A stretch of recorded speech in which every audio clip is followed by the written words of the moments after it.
safety. Yan, good morning. Meron tayong pasyo. Ito, ang ganda ng pagkagawa nito. Pero babaguhin natin yan. Yan siya.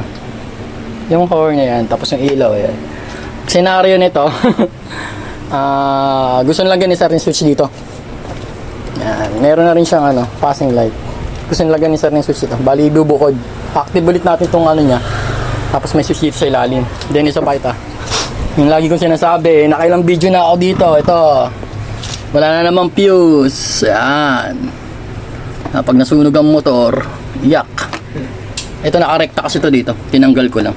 Nakaganya kanina yan eh. Tinanggal ko na. Kasi gagawin ko na eh. Yan. Yan yung dito. Ngayon babaguhin natin. Ilaw. I-dual horn natin. Tapos may switch. Tapos yan, lalagyan na lang din natin ng fuse para at least safe. Tapos lagay tayo nito. JPA. Kasabay nisa. Ayun lang. Update ko kayo pagtapos. Thank you. Ayan. Tapos na rin itong ating ginagawang pasyo. Ito walk-in sa atin ito from San Andres. San Andres. Ito. Ginagawa niya ito eh. Pero ginawa pa rin natin. 1 week no sir? 1 week. Oh. 1 week bago namin ni-rewire. Ito na siya. Nilagyan din pala namin ito. JPA. Harap likod.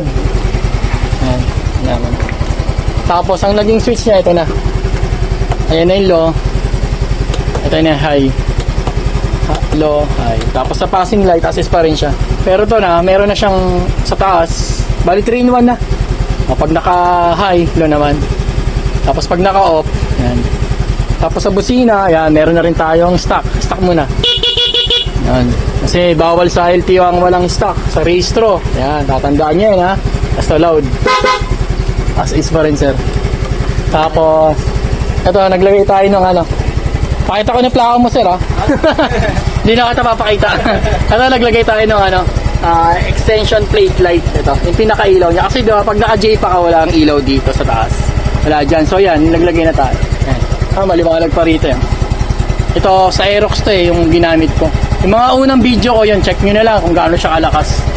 Para at least pag nagpa-registro kayo, na-check kayo, wala na kayong problema rito. Kasi meron man nagpa-registro na hindi pumasa dun sa yung JPA, kailangan pa rin daw ng plate light. Kaya naglagay tayo nito. Ayun. Naka-LED na rin siya. Sinabay na namin. Siya. Sa Pasyo, yun lang. Dito sa Pasyo White. Thank you.